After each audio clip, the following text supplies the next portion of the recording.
शाम प्राची टीवी पर सीरियल देख रही होती है, तभी उसकी सास वहाँ आती है।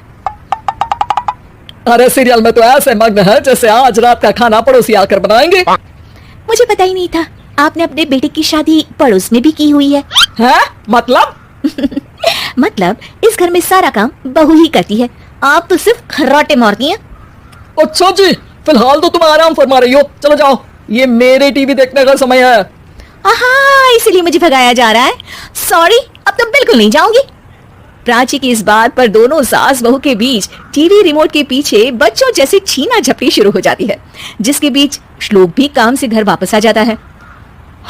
आज मेरी चूहे बिल्ली की जोड़ी किस बात पर झगड़ रही है? अरे तेरी बीवी मुझे टीवी नहीं देखने दे रही। अरे तुम्हारी मम्मी मुझे खाना बनाने के लिए फोर्स कर रही है।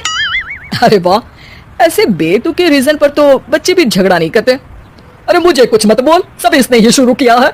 हाँ, जैसे आप तो बहुत दूर की धूली है ना। अरे बस दोनों चुप, प्राची जाओ खाने की तैयारी करो, और माँ तुम छोड़ो, तुम्हें क्या बोलूं, शांति से अपना सीरियल देखो, मुझे दोबारा लड़ने की आवाज सुनाई नहीं देनी चाहिए। ऐसा बोलकर श्लोक वहां से चला जाता है, जिसके पीछे पीछे प्राची भी कुछ न कुछ बड़बड़ाते हुए रसोई में चली जाती है। हाँ, सासू जी को तो कुछ बोलेंगे ही नहीं, बस मुझ पर ही हुक्म चलता है, खाना बनाओ, जैसे मैं इनके घर में खाना बनाने के लिए आई हूँ। इसी तरह शाम बीतती है और रात को श्लोक और प्राची की सास खाना खाकर सोने चले जाते हैं, लेकिन प्राची गुस्से में कुछ खाए बिना काम में ही लगी रहती है। इस घर में किसी को घंटा फिक्र नहीं पड़ता, मैं खाऊं या भूखी रहूं। प्राची कुछ देर के लिए रसोई से बाहर जाती है और जैसे ही वापस आती है तो वहां दूध का भरा ग्लास देखकर हैरान रह जाती है। फिक्र पूरी है, बस दिखाना नहीं है। प्राची दूध पीकर सोने चली जाती है और अगली सुबह एक बार फिर सास बहू का कार्टून नेटवर्क स्टार्ट हो जाता है। ये तुमने ही किया है। अरे अजीब जबरदस्ती है, मैं बोल रही हूँ मैंने कुछ नहीं किया। दोनों ने मिलकर पूरे घर को पागल खाना बनाया हुआ है, यहाँ कोई नॉर्मल इंसान तो रह ही नहीं सकता, इसीलिए अब पड़ोसी क्या रिश्तेदार भी घर आने से कतराते हैं। और सुन बेटे, तू भी चंगा, तेरी माँ भी चंगी, तेरी बीवी भी चंगी, रिश्तेदार। हाँ जी, आपको नहीं पता क्या, गंगाधर ही शक्तिमान है, रिश्तेदार ही। हाँ बस समझ गया, कभी जानवरों जैसे लड़ेंगी तो कभी जुगलबंदी करेंगी। भाई मैं आप दोनों के बीच में नहीं फंसना चाहता। सास बहू की इस मनमौजी जोड़ी से परेशान होकर श्लोक अपना सिर खुजलाता वहां से चला जाता है। चलो अब मैं भी कीर्तन में जा रही हूँ। इस पर जैसे ही सास कमरे में अपना पर्स लेने जाती है तो वहां नाश्ते की प्लेट रखी देख मुस्कुराने लगती है और नाश्ता करके घर से बाहर निकलते हुए कुछ पैसे टेबल पर रख जाती है, जिसकी कुछ देर बाद सिलेंडर वाला घर आता है। ओ मुरी मैया, मैं सिलेंडर के बारे में तो बिल्कुल भूल ही गई थी। घर खर्च के सारे पैसे भी मम्मी के पास है और श्लोक से बोला उल्टा 4 बात सुनाएंगे। प्राची ये सोच ही रही होती है कि अचानक उसका चेहरा चमक उठता है और वो घर में आकर इधर उधर देखने लगती है।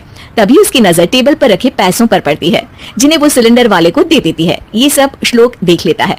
अच्छा बेटे, इतना बड़ा घोटाला, सबके सामने मैं तेरी दुश्मन और पीठ पीछे तेरी मेरी यारी। इस पर श्लोक एक प्लान बनाता है और शाम को सब एक साथ बैठे होने पर बोलने लगता है। माँ, तुम दोनों की बहुत लड़ाई होती है, इसलिए मैं सोच रहा हूँ कि प्राची को उसके घर छोड़ाऊं, इससे वो भी खुश रहेगी और तुम भी। अचानक श्लोक की ये बात सुनकर सास बहू शौक से उसकी तरफ देखती है। अरे ऐसे कैसे घर छोड़ाओगे, मुझे कहीं नहीं जाना। अरे तुमने बोला नहीं पर मैंने सुन लिया, तुम्हें मम्मी के साथ रहना अच्छा नहीं लगता, मुझे पता है। अरे वो अरे, जब बहू खुद कुछ काम बोले तो वो तुझे सुनता नहीं, और अब जो इसने बोला ही नहीं वो तू समझ गया। जब उसे नहीं जाना तो फिर जबरदस्ती क्यों कर रहा है? अच्छा, फिर आपको मौसी के घर छोड़ाता हूँ। बस अब आप दोनों एक घर में एक छत के नीचे नहीं रह सकती। मैं इस टॉम एंड जेरी की जोड़ी को और नहीं झेल सकता। है? ऐसे कैसे नहीं रह सकते? तुम्हें इतनी दिक्कत है तो तुम्हारा बोरिया बिस्तर पैक कर देती हूँ, लेकिन मम्मी जी कहीं नहीं जाएंगी। बिल्कुल यही सुनना था मुझे। अगर दोनों में इतना ही प्यार है फिर हर वक्त ये लड़ाई का नाटक क्यों करती हो? देखा मैंने कैसे माँ किचन में दूध रखती है और तुम उनके लिए कमरे में नाश्ता रखती हो, और कैसे वो पहले ही तुम्हारी दिक्कत समझकर घर में पैसे रखकर बाहर जाती है। अरे भाई, इतना ड्रामा तो डेली सोप में भी नहीं होता जितना तुम दोनों ने इस घर में फैलाया हुआ है। तू हमें टॉम एंड जेरी बोलता है ना, तो याद कर वो दोनों भी एक दूसरे को बाहर वालों की बुरी नजर से बचाने के लिए हमेशा सबके सामने लड़ते थे, लेकिन अकेले में दिक्कत के समय मदद भी तो करते थे। बस हमारा रिश्ता भी कुछ ऐसा ही है।